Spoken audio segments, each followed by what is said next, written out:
उदयोस्तु श्री महाकाली महालक्ष्मी महासरस्वती राजराजेश्वरी आई साहेब की श्री अंबा माते की जय श्री दुर्गा देवी की जय श्री स्वामी समर्थ आई राजा उदो उदो तुळजा भवानी मातेचा उदो उदो। हिंदू धर्मातील सर्वात महत्त्वाचा सण नवरात्री सध्या सुरू आहे। नवरात्री ह्या सणाला विशेष असे महत्त्व आहे। नवरात्रीमध्ये हवनाशिवाय हा सण अपूर्ण मानला जातो। मंदिरे असतील किंवा आजूबाजूच्या सार्वजनिक मंडळे असतील इत्यादी ठिकाणी हवन जे आहे तर ते केले जाते, पण घरच्या घरी हवन कसं करायचं हे सगळी माहिती आपल्याला नसते, म्हणून अनेक जण ते करत देखील नाहीत। पण तुम्ही जर हवन करण्याचा विचार करत असाल तर तुम्हाला हवन करण्याची इच्छा असेल तर हा व्हिडिओ तुमच्यासाठी खूप महत्त्वपूर्ण ठरणार आहे। या व्हिडिओमध्ये मी तुमच्यासोबत घरच्या घरी हवन कसे केले पाहिजे, हवन कोणी करावं, हवन कोणत्या दिवशी करायला पाहिजे, हवन करत असताना आहुती कशाची द्यायची, कोणत्या मंत्रोच्चार आपल्याला करायचा आहे, देवीला आहुती द्यायची आहे। बघा, पुरणाचे दिवे तयार करायचे, जे आपण पुरणपोळीसाठी पुरण बनवतो त्या पुरणाचे दिवे तयार करायचे, किंवा मग काही अडचण असेल तर अशा वेळेस हवन तुम्हाला कोणत्या दिवशी करता येईल। त्याचबरोबर तुम्हाला दुर्गा सप्तशतीचे पाठ पूर्ण झाले नसतील तर ते कधीपर्यंत पूर्ण करायचे आहेत याबद्दलचा सविस्तर व्हिडिओची माहिती मी तुम्हाला आजच्या व्हिडिओमध्ये सांगणार आहे। बघा, त्यामध्ये तुम्ही जर हा व्हिडिओ पाहत असाल तर व्हिडिओ स्किप न करता शेवटपर्यंत पहा, आणि तुम्ही जर चॅनलवरती नवीन असाल तर चॅनलला नक्की सबस्क्राईब करा, आणि असेच नवनवीन आणि माहितीपूर्ण व्हिडिओ पाहण्यासाठी बेल आयकॉनला देखील क्लिक करा। बघा, नवरात्रीमध्ये केलेल्या जाणाऱ्या हवनाला प्रभावी बघा घरामध्ये असलेली नकारात्मकता दूर होते, आणि बघा तुम्हाला आरोग्य आणि समृद्धी लाभते। त्यामुळे प्रत्येकजण बघा या नवरात्रीच्या उत्सवामध्ये हवन करत असतो। आता बघा, हवन कधी करावा तर पहा, नवरात्रीमध्ये जर तुम्ही हवन दुर्गा सप्तशतीचा पाठ केले असतील तर तुम्हाला हवन हा करावाच लागतो, पण 14 पाठ केले असतील तर हवन करावा का, तर बघा असं काहीही नाही। तुम्ही दुर्गा सप्तशतीचं एक पाठ जरी केलेला असेल, तुम्ही सिद्धकुंजिका स्तोत्र पठण केलेलं असेल, तुम्ही 99 मंत्राचं पठण केलेलं असेल, किंवा तुम्ही देवीची सकाळ संध्याकाळ आरती जरी केली असली तरी देखील हवन करणे तितकंच महत्त्वाचा भाग आहे। यामुळे तुम्ही केलेल्या सेवेचे उपासनेचे तुम्हाला फळ मिळत असते। नवरात्रीच्या या 9 दिवसांमध्ये देवी ही आपल्या पृथ्वीवरती वास करत असते, आणि आपल्या घरामध्ये तिचं तत्त्व जे आहे तेच जागृत असतात। त्यामुळे तिची जेव्हा आपण पाठवणी करत असतो त्यावेळेस आपल्याला आपल्या घरामध्ये हवन करायचे असते। मग आता हवन बघा कोणत्या दिवशी करावं, कोणी करावं, तर हे हवन जे आहे तर घरातील स्त्री पुरुष मुलं मुली वयोवृद्ध कोणीही करू शकतं। तर हवन कधी करावं तर बघा, सांगितल्याप्रमाणे नवरात्रीमध्ये देवीची पाठवणी करत असताना आपल्याला हवन करायचं असते, म्हणजेच अष्टमी तिथी किंवा मग नवमीच्या दिवशी तुम्हाला घरामध्ये हवन तुम्ही करू शकता। जर बघा तुमच्या घरामध्ये अष्टमीच्या दिवशी हवन केला जात असेल तर तो तुम्हाला 11 ऑक्टोबरला म्हणजे शुक्रवारी अष्टमी तिथी जी आहे तर ती साजरी केली जाणार आहे।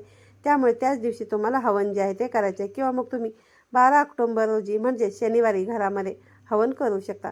पण नवमी तिथी ही 12 ऑक्टोबर रोजी सकाळी 10:30 आत आहे, त्यामुळे त्याच्या आतच तुम्हाला घरामध्ये हवन करायचं आहे, आणि पूजन देखील तुम्हाला त्याचेच करायचे आहे। हवन बघा, ज्या घरामध्ये कन्यापूजन किंवा सवासणीचे पूजन केलं जातं, नवमीच्या दिवशी केलं जातं, त्यांनी 12 ऑक्टोबर रोजी सकाळी 10:38 आत हे पूजन देखील करायचं आहे।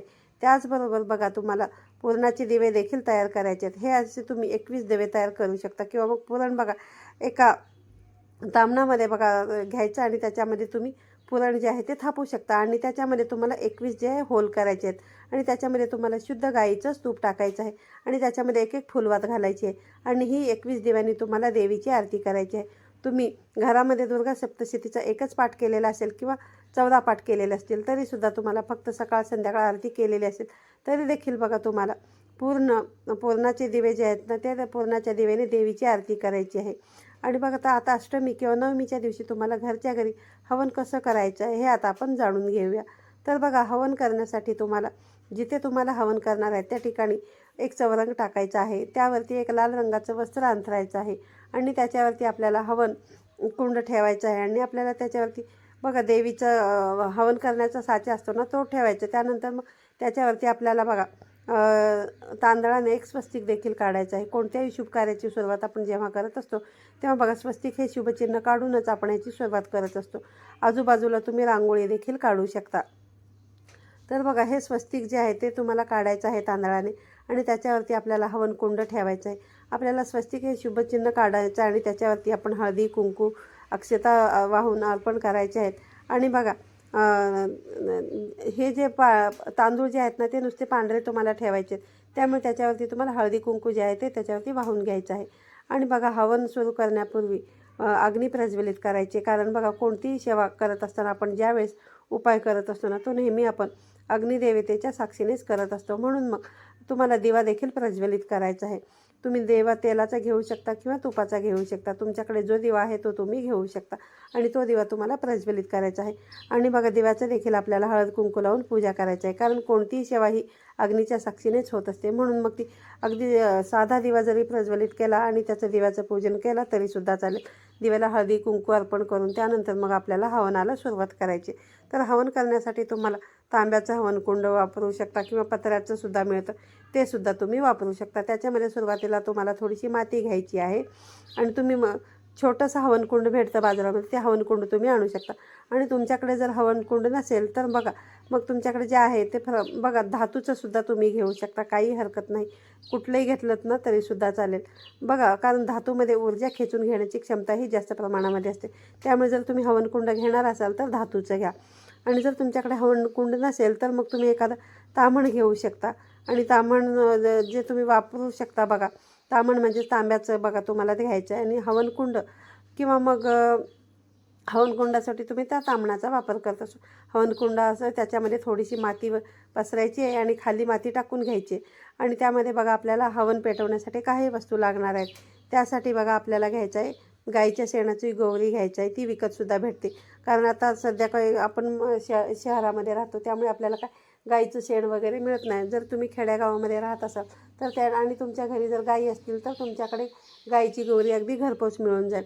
जर तुमच्याकडे असेल तर तुम्ही ती वापरू शकता किंवा मग ज्या ठिकाणी पूजेचं साहित्य मिळतं त्या ठिकाणी तुम्हाला गाईच्या गोवऱ्या अगदी सहजपणे मिळून जातील. त्यामुळे बघा गाईच्या गोवऱ्या लागतात हा उपाय करताना घ्यायचा आहेत. त्यानंतर मग सोबतच आपल्याला समिधा लागणार आहे. समिधा घेऊ शकता. त्याच्यानंतर मग बाजारामध्ये सहज मिळतो तुम्हाला ज्या ठिकाणी देवाचं साहित्य मिळतं त्या ठिकाणी. त्यानंतर बघा त्याचा थोडासा वापर करायचा आहे तुम्हाला. त्यानंतर बघा बाजारामध्ये हवन सामग्रीसुद्धा मिळते. ती हवन सामग्रीसुद्धा तुम्हाला मग या ठिकाणी हवन करण्यासाठी लागत असते. पण बघा ते तुम्हाला खाली टाकायचं आहे. याने काय होतं की हवन आहे ना चांगल्या प्रकारे पेट घेतो.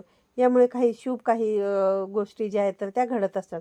त्यामुळे आपल्याला बघा या सेवेचा लाभ देखील मिळत असतो. अशा प्रकारे आपल्याला हवन सामुग्री जी आहे तर ती टाकून घ्यायची आहे. आणि मग आपल्याला जी गाईची गोवरी घेतलेली आहे त्याचे देखील छोटे छोटे तुकडे करून त्या हवनकुंडमध्ये टाकायचे आहेत. गाईची गोवरी घेतली असेल आणि त्याच्यावरती बघा समिधा टाकायची आहेत. समिधा टाकून झाल्यानंतर बघा जोपर्यंत समिधा टाकत नाही तोपर्यंत हवन जे आहे तर ना तुमचं पूर्ण होत नाही. त्यामुळे समिधा ह्या टाकायच्या आहेत. समिधा तुम्हाला अगदी सहज मिळून जातील. त्या बघा ते जर हवन सामग्री एखादी मिळाली नाही तर समिधा मात्र तुम्हाला हवनासाठी लागणारच आहेत. समिधा आठवणीने लक्ष हा महत्त्वाचा भाग आहे या हवनकुंडासाठी. त्याचबरोबर बघा आपल्याला हवनासाठी काय काय लागणार आहे तर बघा आता मी तुम्हाला सांगते. तर आपल्याला शुद्ध गाईचं तूप लागणार आहे. त्याशिवाय बघा पांढरे तांदूळ त्याच्यामध्ये साखर मिक्स करून घ्यायची आहे. आणि तिचा जो आहे ना जेव्हा हवन करत असतो त्यावेळेस आपल्याला बघा आहुती देत असतो त्यावेळेस आपल्याला तिचा वापर करायचा आहे. त्यानंतर खीर घ्यायची आहे. तुम्ही तांदळाची घेऊ शकता. बघा अष्टमीच्या दिवशी देखील बघा आपलं मूग जे आहे ना ज्यावेळेस आपण जे काही तिला स्वाहा करत असतो ना मग त्या हवनावरती आपण स्वाहा करत असतो अर्पित करत असतो तेव्हा ते देवी आईपर्यंत पोहोचत असतं. म्हणून आपल्याला खिरीचा देखील स्वाहा करायचा असतो. बघा कोणती वस्तू कधी स्वाहा करून देवीला अर्पण करायची हे मी आता तुम्हाला सांगणार आहे. बघा अगदी साध्या पद्धतीने तुम्ही हवन कुंड जो आहे तो प्रज्वलित करायचा आहे. तर त्यासाठी तुम्ही भीमसेनी कापूर वापरू शकता. बघा भीमसेनी कापूर खूप फायदा आहे. किंवा मग भीमसेनी कापूर नसेल तर मग तुम्ही साधा कापूर जरी वापरला तरी चालेल. कारण भीमसेनी कापरामध्ये ना सकारात्मक ऊर्जा खेचून घेण्याची जास्त प्रमाणामध्ये क्षमता आहे. बघा जरी आणि साधा कापरामध्ये तेवढी नकारात्मकता घालवण्याची क्षमता जास्त नसते. म्हणून भीमसेनी कापराचा शक्यतो या ठिकाणी तुम्ही वापर करा. किंवा मग तुम्हाला साधा वापरला तरी तुमच्याकडे जो असेल तो तरीसुद्धा चालेल. त्यानंतर बघायला तुम्हाला हवन जे आहे तर तो पेटवायचा आहे. बघा अशा प्रकारे तुम्हाला हवन सामुग्री वगैरे सगळी टाकून आहे ना हा हवन जो आहे तो तुम्हाला हवनकुंड हा जो आहे तर तो प्रज्वलित करून घ्यायचा आहे. तो सतत आहे ना पेटता राहायला पाहिजे. त्याला आहे ना विजू द्यायचं नाही. जर असं वाटलं की तो थोडासा विजत आला तर लगेचच बघा एखादी भीमसेनी कापराची वडी टाकायची जेणेकरून बघा तो ते हवन जे आहे ना ते सुरू राहिलं. आणि आपल्याला बघा याशिवाय आता आहुती द्यायची पण आहे. त्यामुळे पूर्वी बघायला आपल्याला हवनाची पूजा करायची आहे. तर हवनाची पूजा करत असताना ते पेटवून झाल्यानंतर हळद कुंकू अक्षता व्हायचे आहेत. हळद कुंकू अक्षता वाहून मग तुम्हाला आपल्याला त्या हवनकुंडाची जी आहे ना तर ती पूजा करून घ्यायची आहे. अशा पद्धतीने तुम्ही हवनकुंडाची पूजा जी आहे तर ती करून घेऊ शकता. हवनकुंड ज्या वेळेस आपण करतो त्याच्या वेळेस आपल्याला कोणते मंत्र स्तोत्र म्हणत हे हवन करायचं आहे. बघा या गोष्टी आता मी तुम्हाला सांगते. बघा हवन प्रज्वलित केल्यानंतर सगळ्यात अगोदर जी आता आपल्याला आहुती द्यायची आहे ती शुद्ध गाईच्या तुपाची आहुती दिली जाते. बघा तुमच्याकडे जर गाईचं शुद्ध तूप नसेल तर मग ते तुम्ही विकत सुद्धा आणू शकता. त्यानंतर बघा तुम्हाला जी आहुती द्यायची आहे तर ती शुद्ध गाईच्या तुपावरती बघा सर्वात अगोदर आपल्याला गणेशाचे स्मरण करायचे आहे. आणि ओम गम गणपते नमः किंवा मग तुम्ही अथर्व शीर्षाचे पठण करत सुद्धा ही आहुती देऊ शकता. पण बघा सरळ तुम्ही ओम गम गणपते नमः स्वाहा, ओम गम गणपते नमः स्वाहा, ओम गम गणपते नमः स्वाहा, ओम गम गणपते नमः स्वाहा, ओम गम गणपते नमः स्वाहा असं 5 वेळा म्हणत ही आहुती जी आहे ना ती द्यायची. श्री गणेशाच्या नावाने तुम्हाला आहुती जी आहे ती द्यायची. आणि त्यानंतर आपल्याला बघा देवी आईला आहुती द्यायची आहे. देवी आईला आहुती घेण्यासाठी आपण जे पांढरे तांदूळ घेतलेले आहेत साखर मिश्रित याची आहुती द्यायची आहे. त्याच्यामध्ये तुम्ही जव सुद्धा घेऊ शकता. मग घरामध्ये जर जव नसतील मग तर तुम्ही बाहेरून आणू शकता. कारण पूजेचं साहित्य ज्या ठिकाणी मिळतं त्यामध्ये तुम्हाला सहज जव जे आहे तर ते मिळून जातील.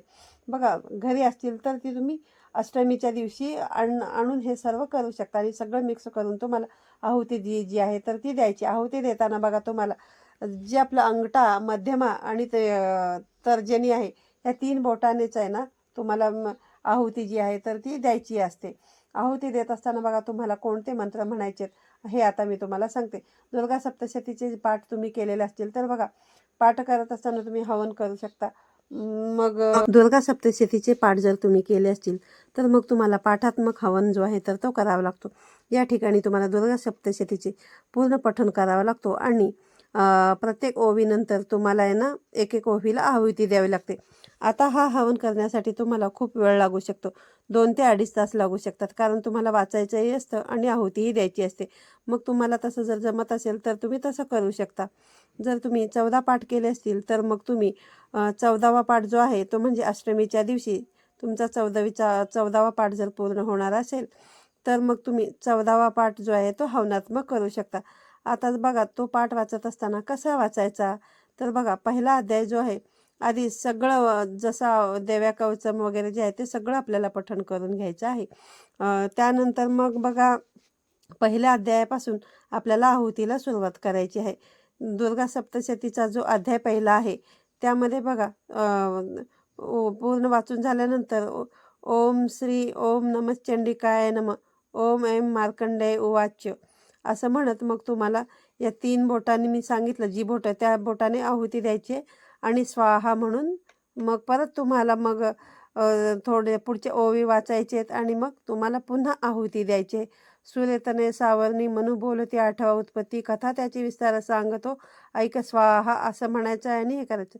त्यानंतर कृपावंत महामायन मनवंतराव दीप सावरणी सूर्यपुत्राचा एक वृत्तांत तो शुभ स्वाहा अशा प्रकारे मग तुम्हाला पाठात्मक आहुती जी आहे तर त्या या पद्धतीने हवन जे आहे तर ते तुम्ही करू शकता.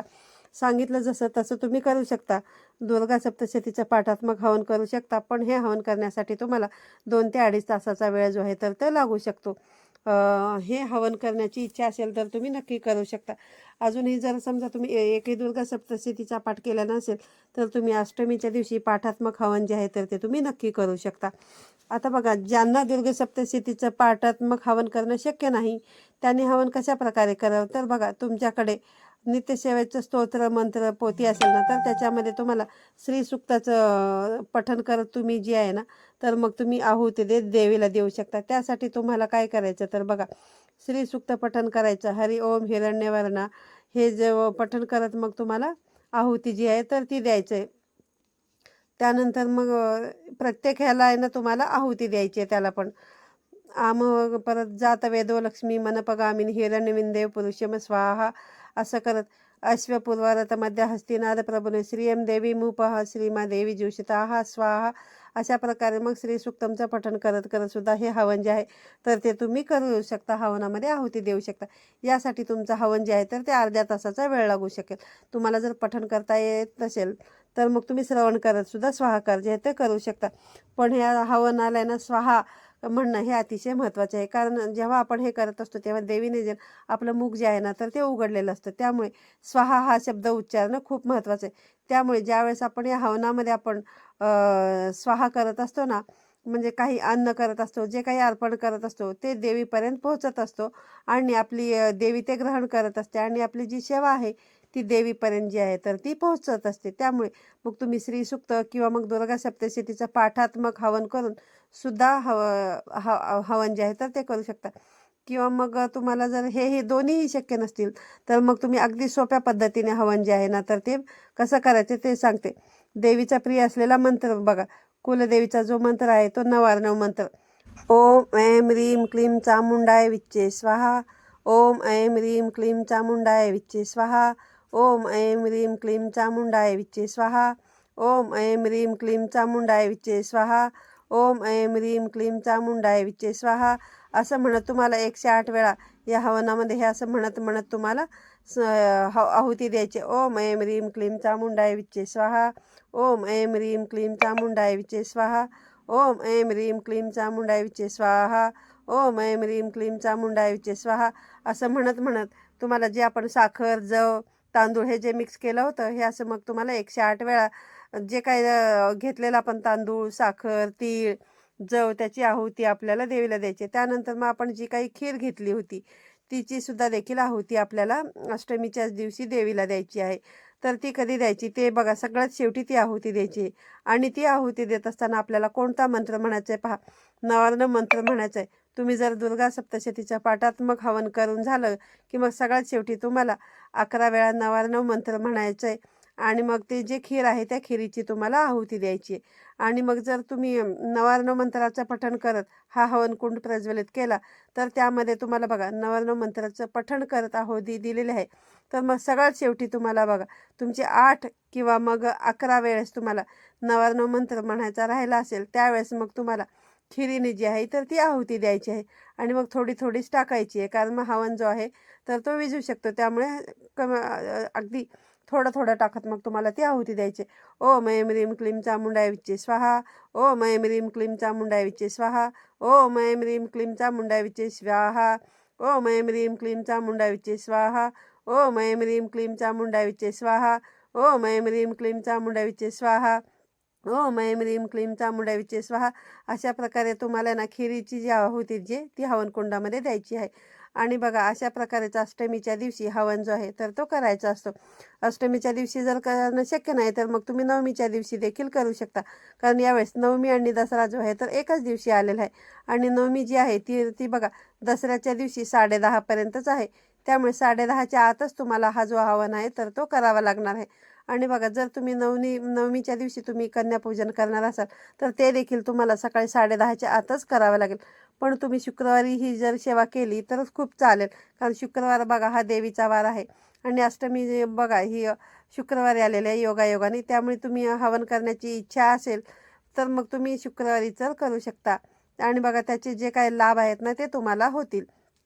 तर बघा अशा प्रकारे जसं मी सांगितलं जर तुमची सामुग्री जी आहुती देण्यासाठी आणली होती तर त्याच्यामध्ये शिल्लक राहिली असेल तर मग ती शेवटी आहे ना ती संपूर्ण हवनकुंडामध्ये सर्व सदस्यांनी कुटुंबामध्ये जे काय असेल ते प्रत्येकाने ना ती स्वाहाकार करत देवीला ती देवीला आहुती द्यायचे. ओम ऐं ह्रीं क्लीं चामुंडाय विच्चे स्वाहा. ओम ऐं ह्रीं क्लीं चामुंडाय विच्चे स्वाहा. असं म्हणत म्हणत मग तुम्हाला ती आहुती जी आहे तर ती देवीला द्यायची आणि ती असलेली पूर्ण धान्य जे आहे ते संपवायचं आहे. आणि तुम्हाला ह्या हवन केल्यानंतर तुमच्या घरामध्ये जे काही वादविवादाचे कारण आहेत किंवा मग घरामध्ये लक्ष्मी ती राहत नाही ती निघून जाते. आता बघा ज्यांचे दुर्गा सप्तशतीचे पाठ मासिक धर्मामुळे किंवा काही कारणामुळे झालेले नसतील त्यांनी बघा कोजागिरी पौर्णिमेपर्यंत दुर्गा सप्तशतीचं पाठ जे आहे तर ते पूर्ण करू शकता. तुम्ही जितक्या पाठाचा संकल्प केला असेल तेवढे पाठ तुम्ही पूर्ण करायचे आहेत. आणि कोजागिरी पौर्णिमेच्या दिवशी जसं मी तुम्हाला सांगितलं या पद्धतीनेच तुम्ही हवन करू शकता. तसं तर बघा नवरात्रीमध्ये बघा शक्यतो अष्टमी किंवा नवमीच्या दिवशीच तो हवन केलं जातं. पण जर काही अडचणींमुळे तुम्हाला करता नाही आला तर मग तुम्ही याला तर मग तुम्ही कोजागिरी पौर्णिमेच्या दिवशी तुम्ही पाठात्मक हवन करू शकता. किंवा मग मी तुम्हाला सांगितलं ना की नवार्णव मंत्र म्हणत म्हणत तुम्ही करू शकता. दुर्गा सप्तशतीचा प्रत्येक पाठ म्हणत तुम्ही हवन जे आहे तर ते करू शकता. कोजागिरी पौर्णिमेच्या आधी जर तुमचे दुर्गा सप्तशतीचे पाठ पूर्ण झालेले असतील तरी सुद्धा मग तुम्ही कोजागिरी पौर्णिमेच्या दिवशी हवन जे आहे तर ते तुम्ही करू शकता. आणि जे तुम्हाला पुरणाचे दिवे बनवायचे मी सांगितलं त्या पुरणाच्या दिव्यांना सुद्धा तुम्हाला देवीची आरती देखील आहे ती करायची आहे. त्यानंतर बघा हे जे हवन केलं होतं आपण ते हवन शांत झाल्यानंतर त्यातली थोडीशी रक्षा जी आहे तर एखाद्या डब्बीमध्ये भरून ठेवायची आहे ना. ती रक्षा तुमच्या घराच्या आजूबाजूला जी आहे तर ती तुमचं जर मोठं घर असेल तर घराच्या आजूबाजूला झाडांमध्ये तुम्ही टाकून देऊ शकता.